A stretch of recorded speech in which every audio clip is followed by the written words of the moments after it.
Hi, this is Sunny Singh. I'm the founder of RoundGlass, and I'm happy and very glad to be on the show with Akshay.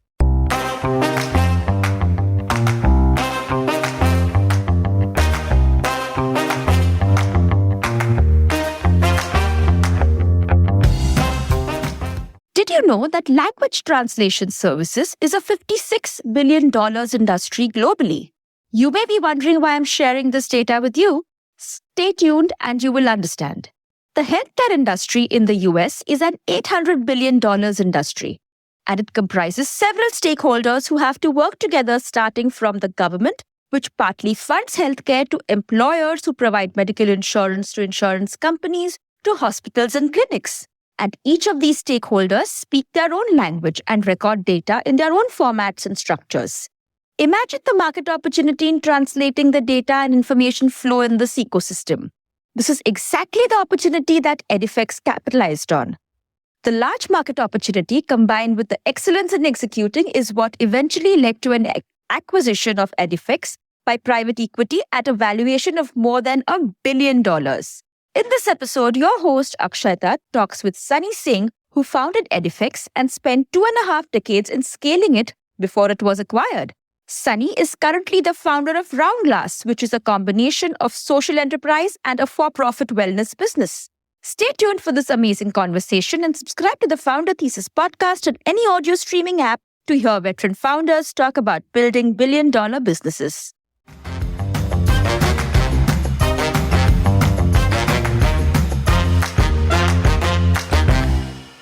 So my first, so interestingly, my bachelor's was in textile engineering.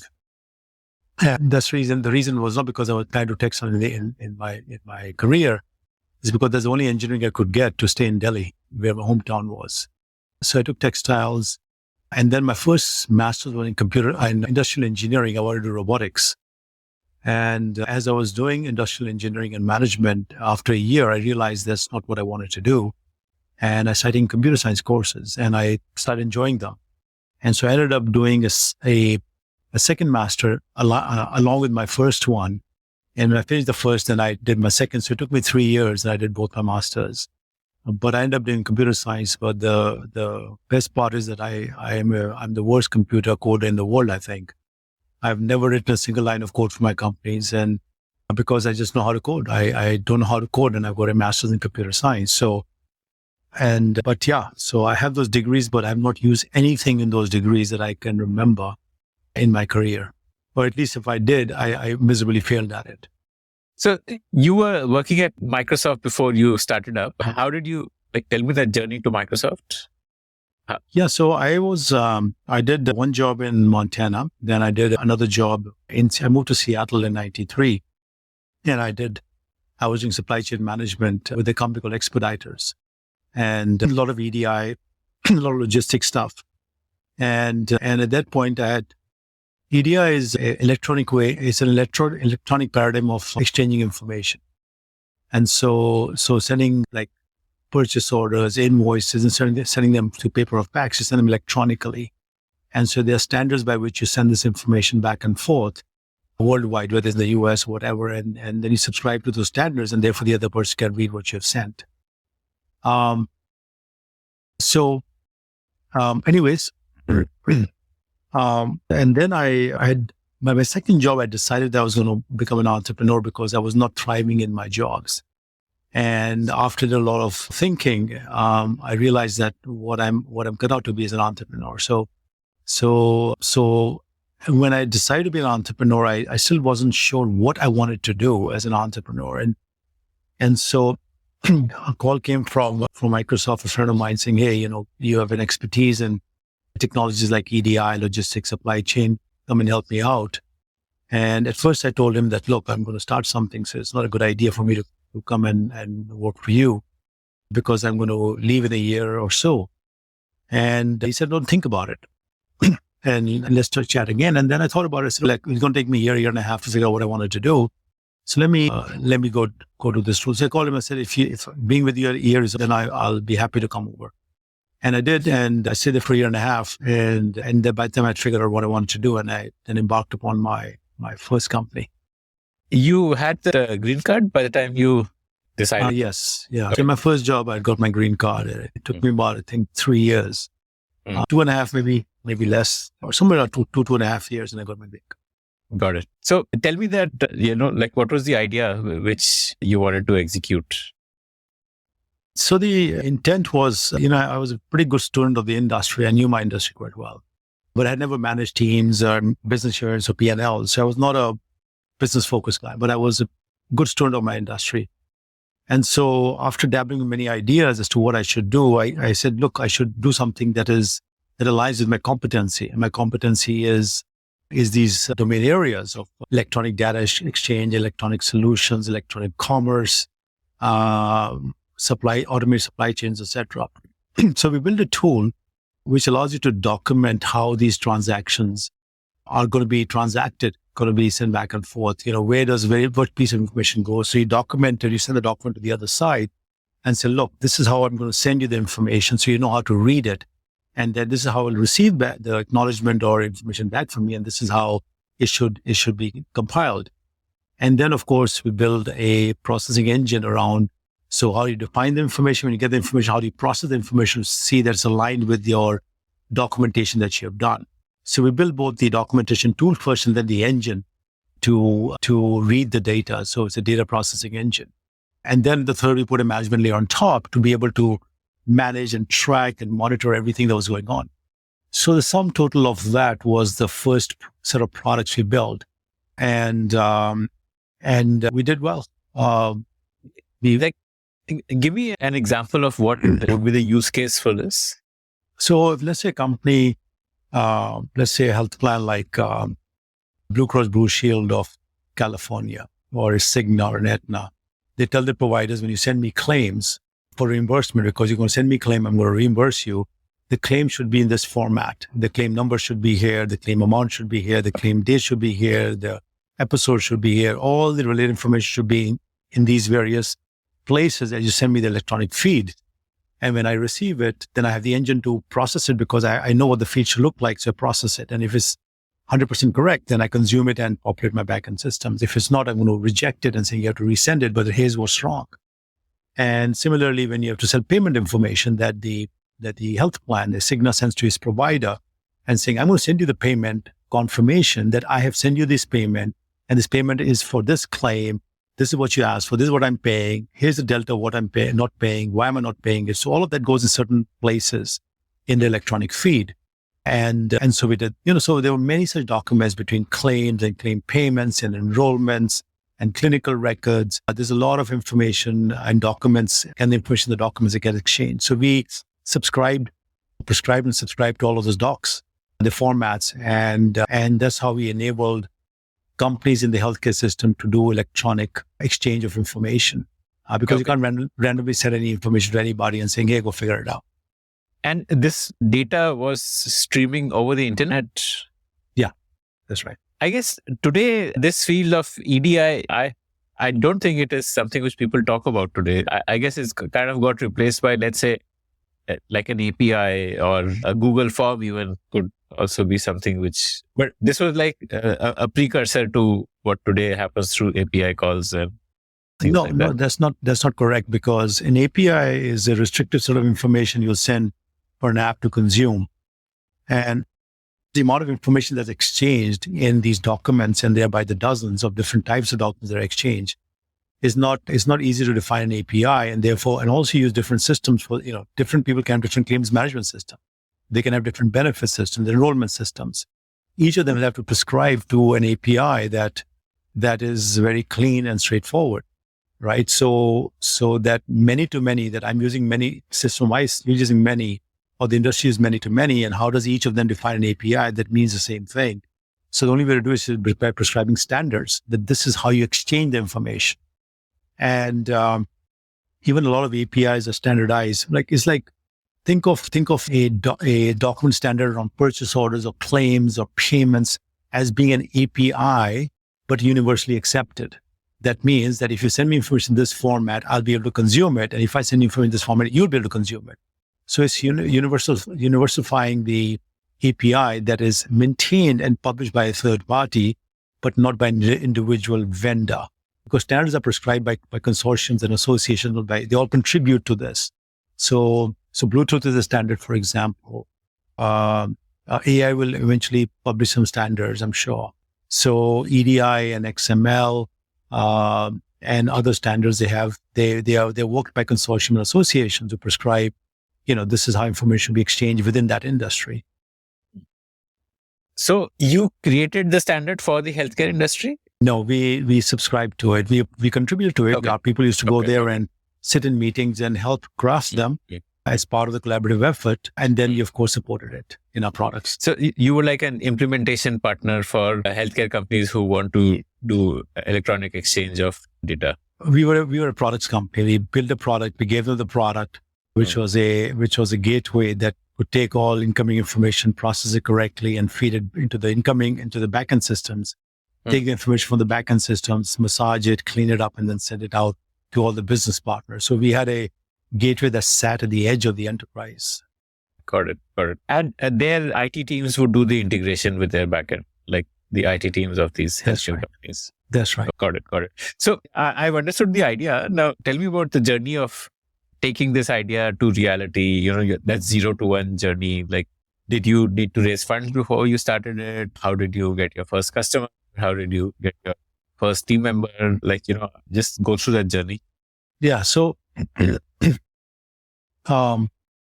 the first is, I think the whole journey of Edifecs is a bit of an anomaly. We didn't have any investors. So it was fully self-funded as a company. We struggled quite a bit a few years into the company. I think it was 1999, 2000. We were on the verge of bankruptcy. So we had lost a customer who had lost their funding, and they were responsible for 70% of our revenues. Wow. And then we read before we come to this, can you tell me how you reached here? Like 96, you started. How did you get your first customer? And did you build the product on your own, or did you have a team and Yeah. So the way the product was built was I drew upon some, friends and my network and see if they wanted to kind of build this product for equity. And I was able to get in a bunch of people who were able to do that. And we worked and built the first product, which was all built by people working evenings and weekends for equity. And then once we launched the product, we started building an in-house team because we had to enhance the product, support the product. And we had to, of course, we had to build the sales team, the growth team, the marketing team to sell the product. So it was... How did you get your first sale? My first sale was to my previous boss, so which was my first company I worked for, Expeditors.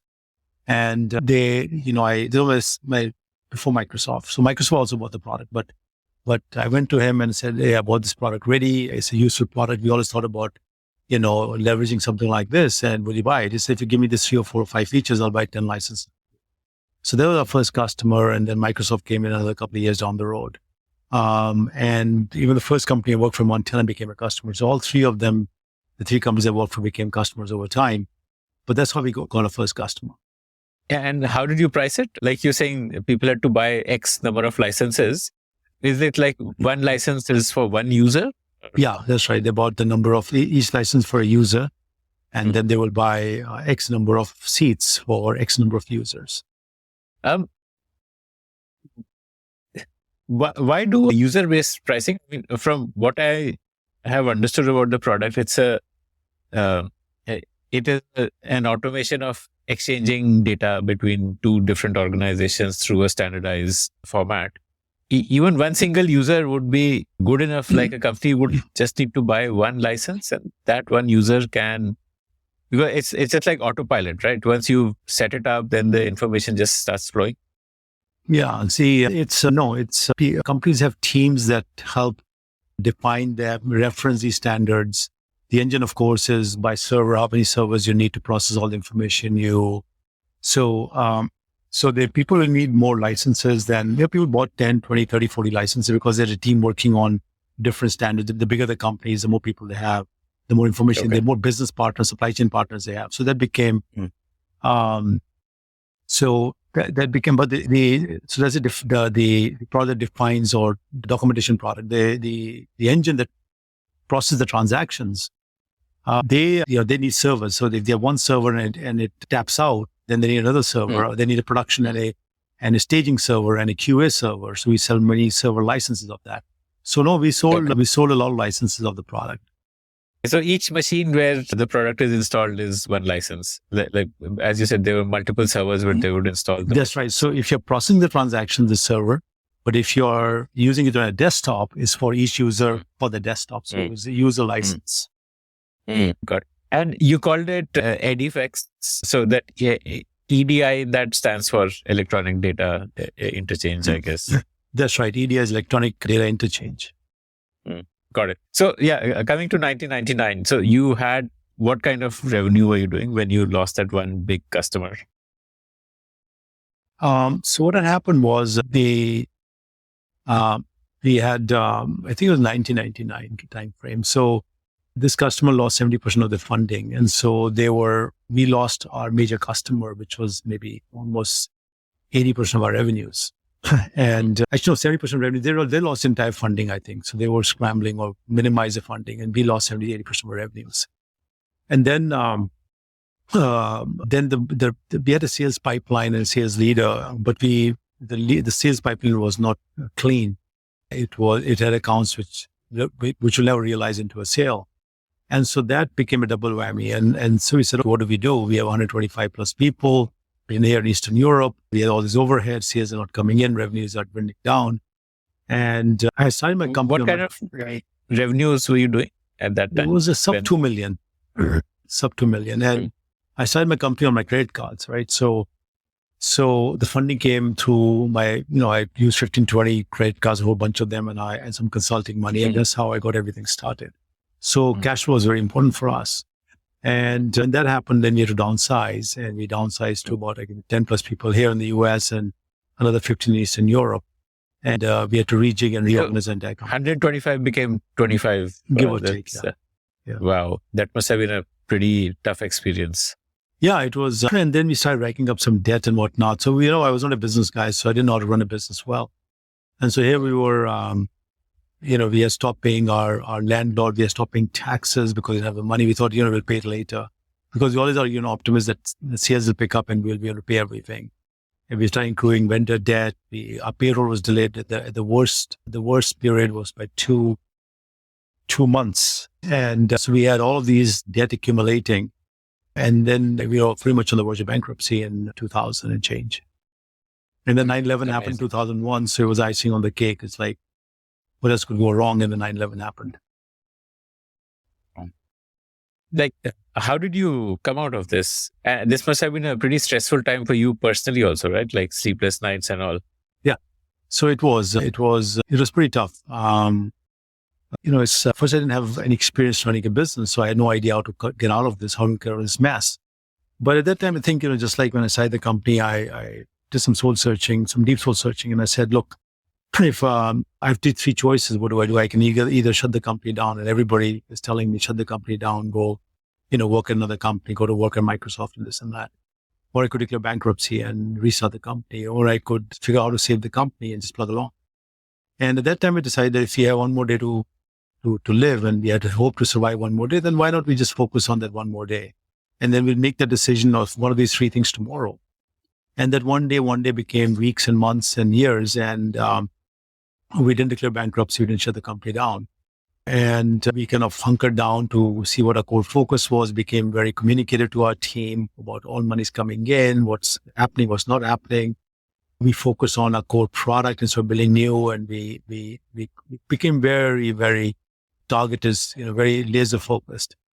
And then it took us, I think, almost 2005, 2006. By the time we paid off all our debts, we paid the IRS off all the money we owed them. We paid our landlord, we paid all the vendors, we paid all our associates, employees, gave them extra stock options. And by 2005, 2006, we came out of it, where we started kind of, getting out of the woodworks and becoming profitable. What did you feel were the things you did wrong because of which you landed in that kind of a situation? I think number one, decision making was a bit slow. When we saw that there was light at the end of the tunnel, we should know seeing the light as, hey, there's some out over there. That's a train. And so we didn't make decisions fast enough that, look, we should cut costs, we should cut people, we should, we should be more intelligent about our revenues and sales pipeline. And there was just a lack of business acumen and a lack of awareness and foresight about how businesses work. So I think that was the primary reason. There was no other reason. There's nothing else we could have done outside of being a bit more decisive and aggressive in our decision making and being more realistic in our revenue and projections. I think that was a major reason. Was it that you thought of yourself as the product guy and did not go that hands-on into the business part of it?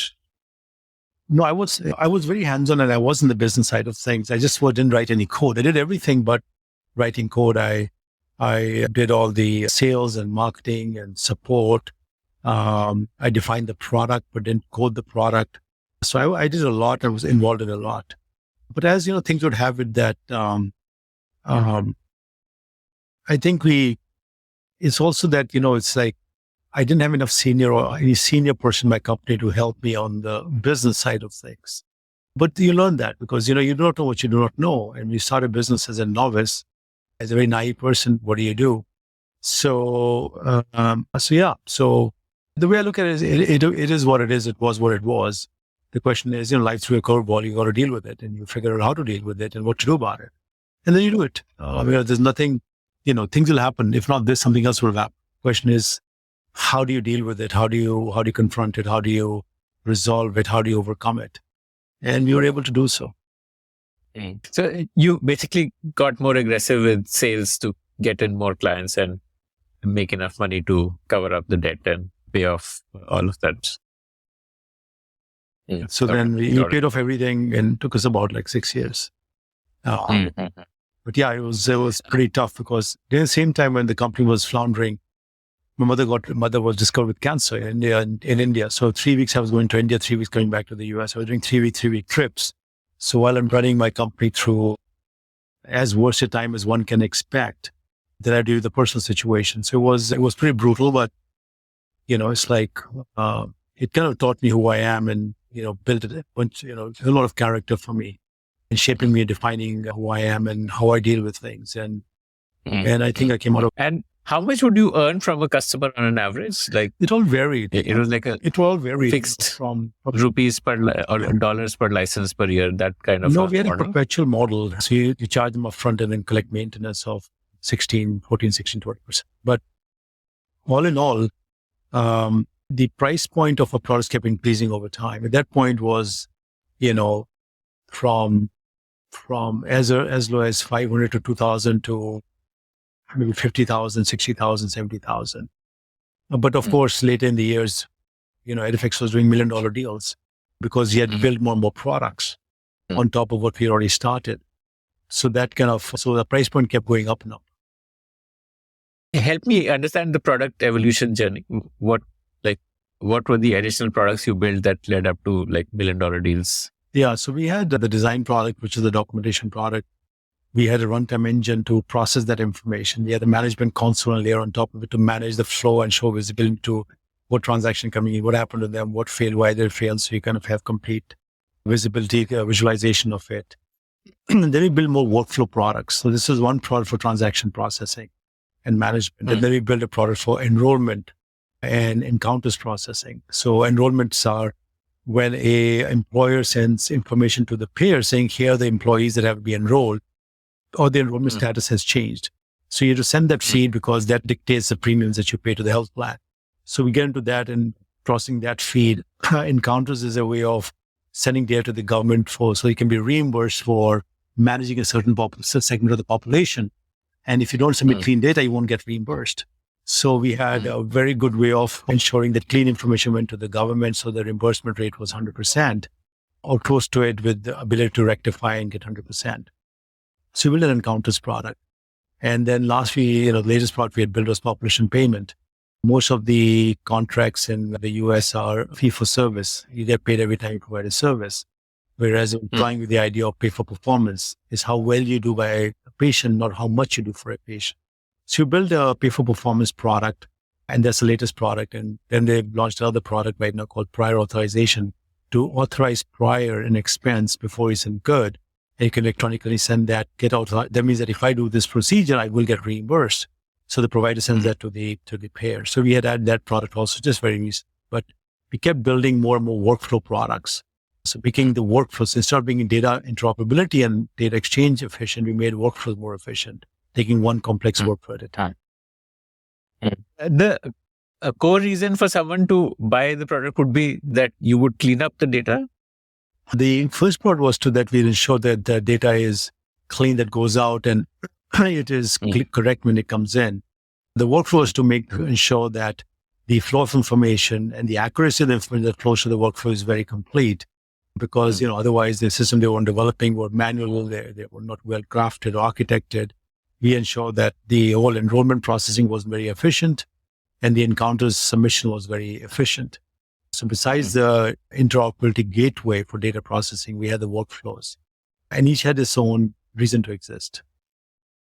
And your users here would typically be like a software engineer, right? This was not a product for the end user, like say someone who is in the back office who's actually processing data or processing claims or so on. No, every company has what we call a EDI team or whatever you want to call that team. And the team was responsible for defining the transactions, ensuring the data was flowing back and forth correctly, or encounters are flowing back and forth correctly. So they were responsible for that. And so, and everybody had, every company had either, and if they're very small, they would have what I call, an outsource model. They'll outsource the whole thing to somebody. Hey, we're too small, or we just don't want to focus on this, etc., etc. So this was a product for the EDI team, basically, to help them be more efficient. Yeah, that's right. Got it. And how did the business side of it evolve over the years? You were personally leading sales? Yeah, for the number of years I did sales. I led the entire sales and marketing and the product management. So I defined the product and encode the product. Besides that, I was quite involved on the support and services side in shaping that and running those teams. So for a long time, I ran all of those teams or did it myself till we were big enough for me to hire those people to run those teams. And what was the trend line for the revenue? Like you were at 1 million around 99, 2000. So yeah, so how did that? So in 2000, 2001, we were $1 million plus in revenues. And then I think by 2005, we might have been, I think we were sub 10 still. And by 2010, we might have been $10 million company. I don't know, something like that, $10-12 million company. But our revenues kept increasing year over year. I think we sustained a growth of about 15 to 20% year over year on the top line. But eventually we also put down to say, okay, we have to be profitable. And then by the time a couple of years ago, we were growing at a top line of 17, 18% with a EBITDA margin of 45% plus. Wow. That's amazing. What are some of the lessons you can share about doing high ticket business to business sales? I think it's value, right? You have to have a product that gives a value to the customer. The product should work first and then provide increasing value over time. And when you provide the increasing value, you become more and more indispensable, but also it's very difficult for somebody to kind of come in and replace you because they picked you and you're improving the product month after month. So I think to ensure that you give great value to your customers and increase the value year over year is important. As regarding the high ticket, you have to do value-based selling versus just like, here's a product, here's the features, here's the cost. So what's the value that gives you? And you do value-based pricing versus a pure vanilla transaction-based pricing. So that'll be the second as for pricing, as rate of pricing. The third is that, you have to make sure the products are enterprise grade and enterprise-wide adoption. If you don't have that, then it becomes very difficult to sell an enterprise grade product at, $1 million or a few $1 million a customer. But those are things that you have to keep in mind. How do you do value-based pricing? You kind of see what the value the customer, see what's the pain the customer is having, how much are they, how much is it costing them to do this, and how difficult it is, and how big the need is. And in the process, you say, our product delivers this value to a typical customer, and therefore we should charge it. They can reduce headcount by X. They can become more efficient by Y. There's a compliance mandate on top of it. So you look at those different variables and then decide, this is how we're going to price a product. And over time, you course correct. You start somewhere and then you start tweaking your pricing and then come to the pricing that you really want to offer. Mm-hmm. How much should you leave on the table when you do value-based pricing? Like, should you leave half the value on the table for the customer? It's not a science. You have to you have to feel it through and try different pricing and see what happens. But it's not something that you can just kind of scientifically say, oh, I see with 5 headcounts and they will pay me for 3. You have to see, some total of a number of things come into play. You have to understand the business really well. You have to understand where all your product fits in, what the ancillary cost, and then the process saying, this product should be priced at this for customers, and they will pay it. And over time, you incrementally keep changing because you get more mature in understanding the customer, the value of the product, the product is increasing. So you keep tweaking it to come to a point, say, this is a good stable point for a product. And we keep doing a course of, living adjustments, so to speak, every year because the product, it's got more and more expensive over years to build a product. Mm-hmm. And do you face pushbacks when you increase the price every year? We did, but we didn't increase the price by 10%, by 2-3% because we're allowed to do that because we make in a contract that we'll increase the price so that we're allowed to increase the price of product up to X. So they already knew that going in. It's only if we decide to charge a lot more than that becomes an issue. But if it's within that, some customers always complain saying, hey, why am I paying extra? I'm not getting that much. And there'll always be that customers, but it's one size fits all. We say, this is what we're increasing and we do what we do. And then sometimes we listen to the customers say, well, let's figure out how to make you whole if you feel that there's too much of a bump. And then you work with those customers, but no, it was not a major problem. Sooner or later, we solved all the problems. Help me understand how you build a team and a culture for Edifecs. The team was built 1% at a time, figuring out who we want in the engineering side, who do you want in the sales side or marketing side or corporate services, admin services. So that's a trial and error that you do, especially if you're not run businesses before. So you build a team 1% at a time, and the culture is where, you define, what's your North Star. And from that North Star, you define what kind of company you want to be, and therefore what kind of people you hire in that company. And we did exactly that. We hired people who were very motivated, were culturally aligned in how they conducted themselves and how they work, how they interact with other team members. So we had, it was a lot of trial and error. We learned a lot, but eventually put together a pretty good team. So, tell me about the exit. I believe you had an exit here in 2019. Yeah, we had an exit in 2019. We sold a little over half our company to a couple of private equity guys. And, it was time for my leaders to realize some gains from all the options. And because they worked, my leaders had been for 10 to 20 years, depending on who it was. And there was a lot of longevity. Attrition rate was like 1-2%. And the number of people with 5 years, 10 years, etc., was pretty big. So I want to kind of give them rewards for what they have done.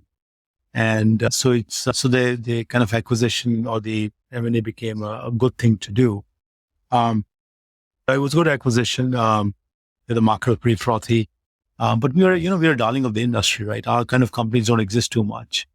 And if you look at a company that is in a vertical that is growing 15-20% year over year with 45% EBITDA margin, north of 100 million revenues, those are very few companies. And we owned whatever we did, we owned that space. It would be very difficult to compete against. You had crossed $100 million by 2019. We had, we were $150 million company. Wow. Amazing. And this was from, what was the country-wise split for this revenue? It was mostly US. We had very little revenues from outside. And it was all healthcare companies only, like from a sector perspective. It was all healthcare. And so you could have also looked at an IPO as an option. Why choose M&A? They can do an IPO. It's not that we couldn't do an IPO. There's a lot of baggage and there's a lot of inertia you need for going public.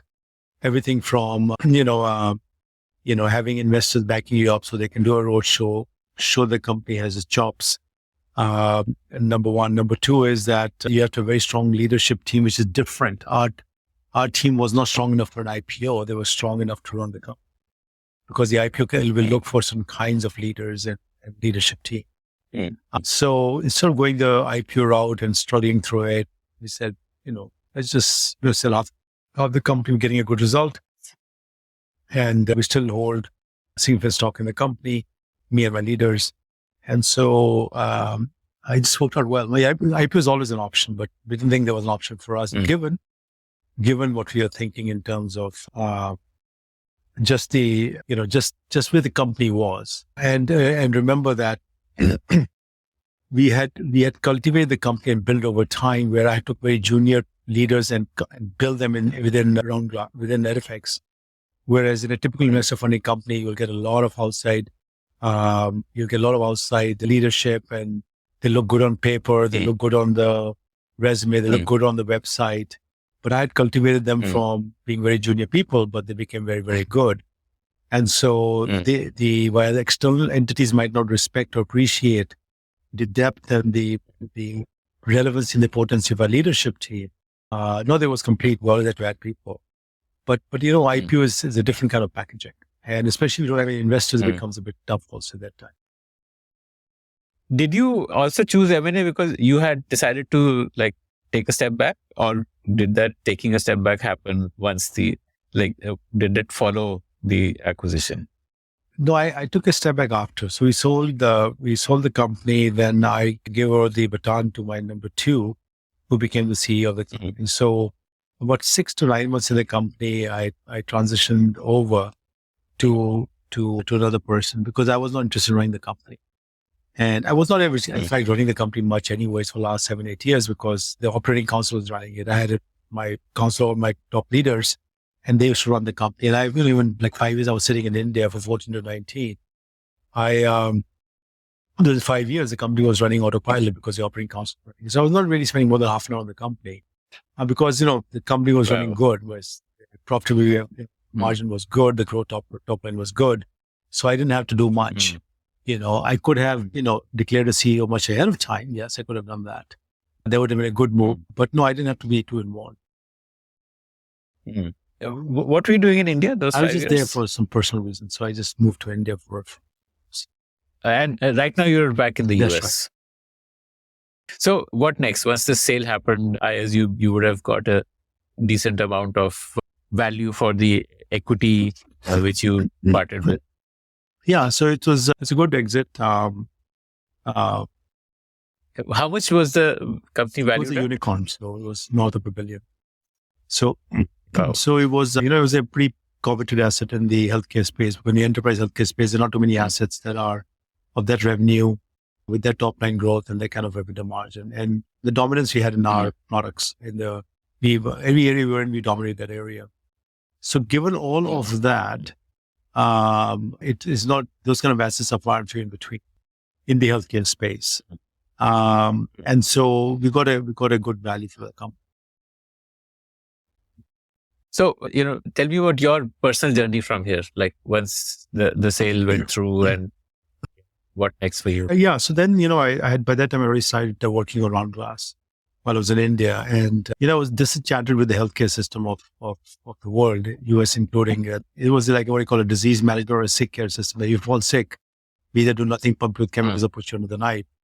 And so what happened was that I started working on a concept for, I said, how do we care for people? And the concept was holistic well-being. How do you ensure physical and emotional and, spiritual, social, professional, financial, community and planetary well-being? So we had 8 pillars of well-being. So we said, how do we take care of people? And that was holistic well-being. I said, how do we manifest that into product? How does an app, solve this? And so my journey became that of RoundGlass, where we say, how do we fix these problems that I saw so easily? And so basically showing people how to live, because it's a modern lifestyle that causes most of the chronic care diseases, whether it's cancer and back pain and depression and blood pressure and knee problems, etc. And 70% of the healthcare dollars in the US goes towards chronic care and probably end of life a little bit. So our intent was, if people can live well, they won't face all of these lifestyle diseases that is making them ill. At the same time, causing such a drain on the healthcare system, and the healthcare system really was not working.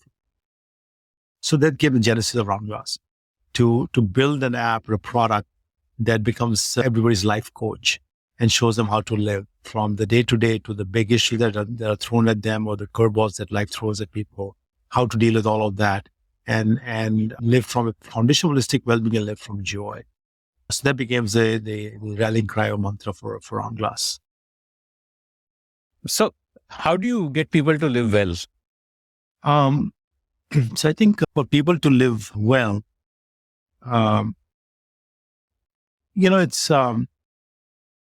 it's what I call awareness. How do you create an awareness of things that are good and important for you, but you might not know?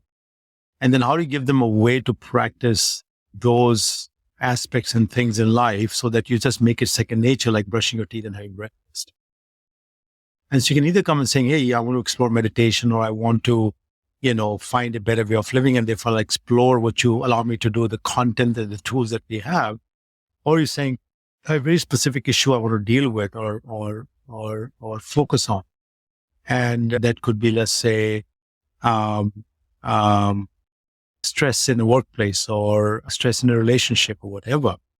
And so I think when that happens, you come to our app and say, let me get started on nourishing my relationships, or let's get started on how to reduce stress in my workplace, or how do I inculcate healthy habits? So you start saying, let me get started. And then we show you a path, a way to enable focus and solve that and overcome that issue. And then you go deeper and deeper so that you can become better and better at addressing that issue, like parenting a teenager. So we give you a very prescriptive way, structured and unstructured, of solving those issues through all the tools of holistic well-being. It can be meditation or sleep or food or music. There's so many tools, there's so many pathways or verticals you have. So we say, if you mix and match these things, you can solve this issue. And some people might gravitate towards certain tools and pathways or verticals more than the other. So you then rejig the formula to give them more of what they resonate with and less of what they don't resonate with, and make the formula better and better for them over time. But we will take eventually every modality of holistic well-being, from what we have today, which is meditation / mindfulness, food, music, yoga, movement, to many others that we will add. And the potpourri of that will allow you to solve any particular issue in life. And then as you learn, you can create your own custom journey or your own custom solution, that when this happens, this is what I want to do. You say, pick and choose, and you can create your own custom program for healthy habits or healthy routine or healthy eating habits, or when you get stressed out, what do you do? So the journey starts with like some sort of an assessment or something? Like no, assessment help you understand what... over a period of time. It doesn't happen right away. So just saying, it's an incremental process of getting to know you. So you don't become a friend overnight, right? You get to know your person, whether it's a friendship or a relationship, over time. Similar that you ask questions, you observe, you try things, some things you like doing, not doing, something you like doing together, not doing. You learn from, the things that happen in the relationship, and then you become better at it. The same way we learn from the users, from what content they're consuming, from the questions that they answer for us, for the things that they pick. And from that, we get to know them better and better, and therefore become better prescriptions for them to become a more effective life coach. So we are a digital life coach. So let's say, like, if you could say I am a potential customer, what would my journey be like? First of all, how would I learn about the app? How would I discover it? Like, do you do some sort of paid marketing, or is it on the basis of word of mouth? How does the discovery happen? So discovery is, regular growth channels, right? You have users and you have a database of users. You want social media, you do paid, you can do PR, you can go through influencers. So we explore all of those channels and see which ones are more beneficial for us for the money we're spending. And as a result of which, we fine tune our marketing. But there's a process we're going through right now. It's figuring out what are the best channels for us, what do we have to say and how do we have to say our story? How is the storytelling very focused and very targeted? So the storytelling, what channels to use, how much money to spend where, all of that is the fine tuning we're doing right now. So let's say I discover and I download the app, then what next? What would my experience pick be? an area you want to focus on. And then based on what you pick, we'll guide you through what you have to do. That these are things you can do in the different areas of holistic well-being in order to address that. Like I would pick, for example, yoga if I think I need to be physically fitter, or I would pick meditation if I think I need to focus more on my mental well-being. That's how it would happen. So it can focus on, if you want to pick a vertical like yoga or meditation, or you might pick something like I want to manage my stress, and we'll tell you what in yoga and meditation or food or music you can do or listen to in order to address the stress. So it has like a lot of categories which you can browse through and then pick a theme, and on that theme there would be a curated set of videos, or like how do you like say videos and audio and written content? Yes. So it's some total of content, different formats: video, short form, long form, audio, written, in the different verticals, all coming together to solve the solution, provide a solution. And how have you built the content? We have our own studio team, we have our own content team, we have our own studio team. So we have experts who define and build it. Like you've not acquired content from outside, everything you built in-house. That's correct. So I'm just trying to see what would, if I'm, let's say, interested in meditation or I'm interested in cooking and so on. A lot of these social media apps or YouTube or the short video apps would anyway be learning from my behavior and showing me those kind of videos. And the number of videos which they would have is like a constantly increasing library, because those are user-generated videos. So for me as a consumer, I would probably be more inclined to spend time there. Like, what would make people adopt this app? I think the reason you adopt this app is because it is holistic. It is not a singular pathway app. It's not a meditation app per se. Meditation is a component of the solution, not the solution. And so the very fact that we are solving your problems holistically through different pathways, the fact that we are problem-centric, right? We take a problem and say, this is how you're going to solve the problem through some total of things. That's how we do it.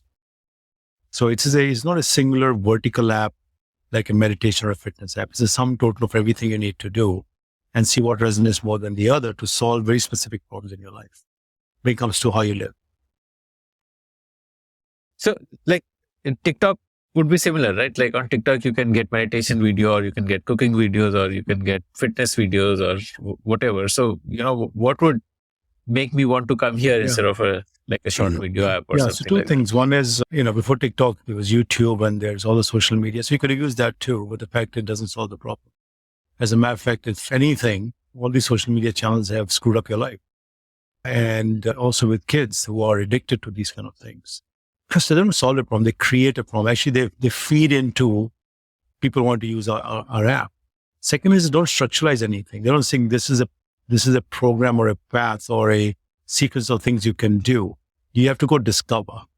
Yes, you can go explore and discover and figure out what works for you. But I'd have a hard time believing that somebody who is stressed in the workplace or want to nurture the relationship to just find a bunch of videos that just help them. These are very, these things are ultimate in behavior change. Living through holistic well-being is the ultimate in behavior change. Just showing, you change the way you live. It's about living. And so there has to be a place where you have very cleaned up content with the right scripts, with the right presenters, with the right themes, and in the right order and sequence of how things have to be done. That social media or YouTube or even the web will give you a whole bunch of stuff, but won't tell you what to do with that stuff or how to really truly leverage it. Outside of, if you want to be nothing but explorer, working every day, working a couple of hours, figuring out things, you can do that. There's absolutely no harm. But then you're going to take a video from here, a thing from there, collate it. This is what I want to do. Keep track of it. Then you have another thing. And then if you want to, so you could do it. But do people have the time to really go and explore, and say what resonates? Yeah, you could do it, but that's a very expensive way. It's a very heavy footprint to be able to go and look and solve problems like that. Got it. So like if I'm choosing stress at the workplace, then through RoundGlass, it is like a guided journey where each and everything is about stress in the workplace. Whereas with a social media app, there will be like a mix of stuff and some related to one thing, some related to that thing. There's no kind of a guided journey over there. How did is there a science behind the content that you created? Like, let's say you took stress at the workplace as a theme and you created content for around that. So is there a science behind that? Like, some way in which you know that my content will overcome all this our problem? content is done by experts who have been in this field for decades. So there is some level of scientific or evidence behind it, but not everything about holistic well-being has a scientific backing, so to speak. It has historical, time-tested backing, but our intent also is to bring this time-tested into a scientific realm and say how scientifically, how or evidence-based, how does this really showcase itself? So that onus is on us. But that being said, a lot of ours is scientific and evidence-based. A lot of stuff, the experts that we use are very, very solid. The scripts are very clean. The processes, the programs are very clean. And we are getting more and more into making everything evidence-based or scientific. Like for stress at the workplace, there would be like some sort of a psychologist who specializes in this area who would have created the content for you. And how do you monetize the app? So, we have a free version of the app and we're going to have a premium version of the app. We haven't launched the premium version. And so the premium version will charge a certain number of dollars per user per year. And there'll be a revenue stream. We'll always have the free app because we want to democratize holistic well-being for the world. So there'll always be a free app and there'll be a premium app. So are you building RoundGlass with the goal of profits or are profits incidental? No, you have to build a sustainable company, but you plunk the money back, the profits back into the company to reinvest in the company, to share with the associates the success of the company financially. So, but all the money will be put back in. Got it. And why would someone subscribe to the premium plan? What do they get extra? We're still figuring it out. We have a lot of ideas, but we haven't really nailed down what will go in premium, what will stay in. So currently in the free app, can you share some numbers? Like what are the number of users that you have what are the monthly downloads? So we don't have a lot of steady data because it's a fairly new app. So we are still figuring all of that. And we just started our marketing. We didn't do a lot of marketing last year. So we launched it, but now we're doing proper marketing. So the numbers will be very preliminary. They won't make much sense. They're not that big because we just launched it. Now we're putting marketing behind it and we're building the next version of the app. Where we will, this is what the app truly is all about. And we have done some good marketing behind it, and therefore the numbers are. So you can ask me the question 6 months from now. I'll be happy to answer that because I'll have good data to back down. Okay. Yeah. Got it. And I believe there's like a CSR arm also of RoundGlass. Tell me about that. RoundGlass has a giving area, which has 3 initiatives. One is RoundGlass Sustain, one is RoundGlass Sports, and the third one is RoundGlass Foundation. The Sustain part was showcasing the biodiversity of India in an educative, entertaining manner. Now, India is one of the most biodiverse countries in the world, but we don't understand, believe, showcase, or love it in that fashion. So we've done a phenomenal job, I think, in the 3 years or so that the Sustain team has been working. We have started chronicling the habitat, the species, the wildlife, the conservation, the impact story, the human stories, related to sustain in India, the focus of that part of Sustain. In the foundation, we've done some really good work. We're almost in 1,600 villages of the 12,000 plus villages in Punjab, which we are making them eco-sustainable, all of them in 20 years. So we have learning programs, sports programs, tree plantation programs, waste management programs, rainwater harvesting programs. We have a lot of programs, 4 in production and some in pilot. And the idea is that each village should be environmentally safe, water, soil and air, and financially sustainable so that nobody has to leave the village. And so we have now reached almost 1,600 villages in year 5, which is a formidable kind of a achievement. But we believe by between 2030 and 2035, all those 12,000 plus villages become eco-sustainable. We will have a generation of kids growing up globally aware to our learn programs, kids playing sports every evening. We'll plant 1 billion trees.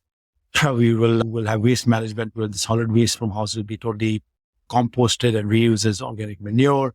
We're introducing solar, rainwater harvesting, cleaning up sewage water for irrigating farms, yoga, self-help groups.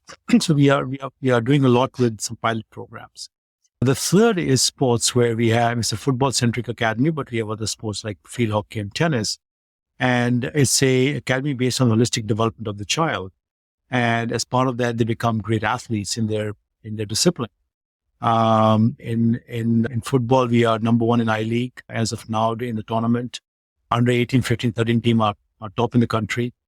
The number one women tennis players from our tennis academy, number one 16 players from our academy of the year old.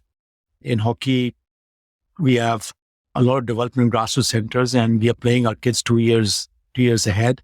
So under 15 play under 17, under 13 play under 15. So, and they are winning tournaments, and they are in football, hockey, and tennis. They are making it to the national teams. They've been called to the national teams to be part of the team. So we've achieved a lot in the 3+ years that the academy has been functional, and we plan to grow it. But our intent is to do it right. We have a very good model of staffing, of infrastructure, of how we create development in grassroots academies to feed in the elite academy. What is the scouting program? How's our athlete development program for holistic well-being? So it's a very differentiated academy, and the results will show in the years to come, because a lot of people don't understand what we're doing, because it's just, and we're not doing it for commercial reasons, so it's becoming more difficult to understand. But we're doing all the right things for international standards to produce international leading athletes coming out of India and show India how sports should be done, and maybe some other people in the world. But it's a program that's, we've done a good job. Where are the academies? These are like physical campuses, right? Yeah. So the academy is in Mohali for all three of them. The development grassroots will be wherever the centers are in different parts of Punjab. And we're in the process of building more infrastructure now. But these all rented accommodations and, residential, school, and pitches and whatnot. They're all leased by us, but eventually we're building our own infrastructure. What made you want to do this? I'm guessing one part of it would be that you had cash from that exit and therefore you wanted to do good. But why specifically focus on India? Why specifically in this way? I had decided that before even the exit, because I started RoundGlass by that time, and so it was predated RoundGlass. The reason I did, because the thing is, I was in India, I saw the problems in India. I said, let's start here, and especially in the state of Punjab. And so we are doing big things over there. And the reason, the way I look at it is that we are focused on Punjab, but we'll open the blueprint for the rest of the country and the world to learn from us, embed their people, learn from our playbooks. We'll provide visibility into our financials and our frameworks and our metrics and our studies, etc. So we'll open source all of that, so others can learn from it. But we only want to focus on Punjab. And the reason I'm doing it because I can. It's my formula in life is very simple: to whom much is given, and if X is given to you, then 100X is what you owe back to the world. And that's what I'm doing. I got X in financial and experiential resources. I plan to give 100X back in impact I want to have with what has been given to me. So because I can, I'm doing it, and because I want to be in service of humanity for the rest of my life. I believe that I've taken a lot. Now it's time to give back. And so I've gotten to a certain stage where I've learned a lot of stuff. I can now use all of those resources to do something that's good for our planet and good for our next generation and good for humanity at large. It's because I can do it, I'm doing it. Amazing. And is this all only your money, or are there other sponsors, donors? Right now, it's all my money. In the foundation work in Punjab, we will start doing fundraising through our efforts, to the program we're putting together. But for pretty much 99.9%. The reason why I say 0.1 is because we raised very tiny amounts in the foundation. So that accounts for maybe a couple of percentage points or something like that. But for most part, it's my own personal money. Yes, right. And how much do you spend annually? How much do you? We have spent to date, I think, on the foundation itself, we spent about 10 million to date as of end of last year. Just the foundation. Wow. But in sports and sustain, there's more money. Amazing. They spend more money on additional money on sustain and sports. And sports is an expensive proposition. So yeah, all in all, I think probably have spent north of $25 to $30 million already in these giving initiatives. So why sports? I can understand sustain because it's like at the grassroots, there's the impact that is happening. Why is sports? Like, why did you want to spend on sports? that? Because, it's the way to kind of, what sports teaches you, nothing else can. And I think, Punjab is a state where a lot of great sports people have come from. So it says sports is in their blood, and how to leverage that. And also how to show people that sports as a career can yield results, can yield a life that you can settle down. So I think a country that doesn't respect sports is an element of life that you're missing. I can't think of a country devoid of sports. Imagine India devoid of cricket. What would India be like if there was no cricket, no football, no hockey, no tennis, no table tennis, no kabaddi? I think that'd be a pretty boring country. We'll be intellectual pontificators, which is nothing wrong with that. We have made people have done great things over there. So I think sports, not just competitive sport, but sports as being part of your life, teaches you things that other things don't. And so I think it's important for the overall well-being of an individual to be involved in sports, to be not because I'm going to play competitively tomorrow, is because it teaches me things that the school and the other things will not. Physical fitness, it teaches you mental toughness. It shows you teamwork, and therefore how do you carry people with you? How do you learn to play with people? And every sport has different things. Sports has kind of become a bit corrupted in some way because it becomes highly commercialized, very money centric, with very strong vested interest. And I hope that we can show the right way to do sports to India and to the world. That look, care for the athlete, take care of the athlete, take care of the coaches, make sure they also get paid well, they also progress, and let these elite athletes become great role models for kids who look up to them. There are millions and millions, 100 millions of kids that look up to these sports people. And I don't know how many of these sports people take it seriously and saying, I am a role model. Kids look up to me, adults look up to me. What do I do for them? Because I've been given this privilege of 100 million followers, or 400 million followers, or 1 million followers, and they watch every step of mine. And we want to show that these elite athletes have a responsibility to a society. And we will teach our kids that when you become a national, international repute sports person, that you have an obligation to society because those people have put you on a pedestal. You're like a human version of a god, so to speak, right? That they revere you, they worship you, they cry for you. And therefore, that you have an obligation to the world, a responsibility towards those people. And therefore, you must behave and act differently than the mere mortals and the people who are as accomplished as you are, or have performed as great as you have. And that, I think, goes for every leader. Everybody who is highly accomplished and highly successful have an obligation to society to lead by example. So why are you based in the US when there is so much that you're investing in India? I have a home in India and I have a home in the US. All my business dealings are in the US. And therefore, being in the US is important for me. I go to India 3-4 times a year. I look at I have a very good team over there. So yeah, I'll keep going to India all the time. But the for-profit RoundGlass business, that is based in the US? I won't say based in US. India is headquartered in the US, but the market is the US, North America, and Europe for the most part. So for me to sit in India and run a business won't make any sense when our markets are here and with the kind of work that's happening. So the RoundGlass Living app is primarily targeting the Western audience? Not necessarily, except India is not a commercially big market for us.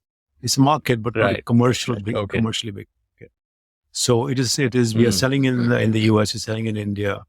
We'll expand our geography, but India is not a big commercial market for us.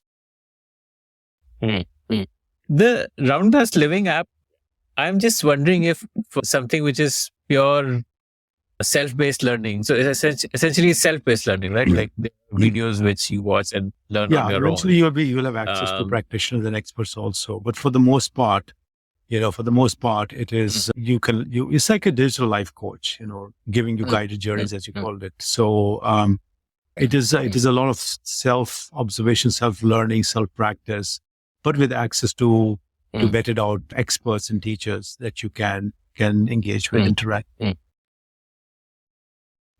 I'm just wondering if self-paced learning as an approach will have high engagement rates or not. Like, out of every 100 people who download and install the app, how many would still be using it after 3 months? We'll see. I think we'll be successful. I think we believe that we can provide a digital life coach and be very effective at it.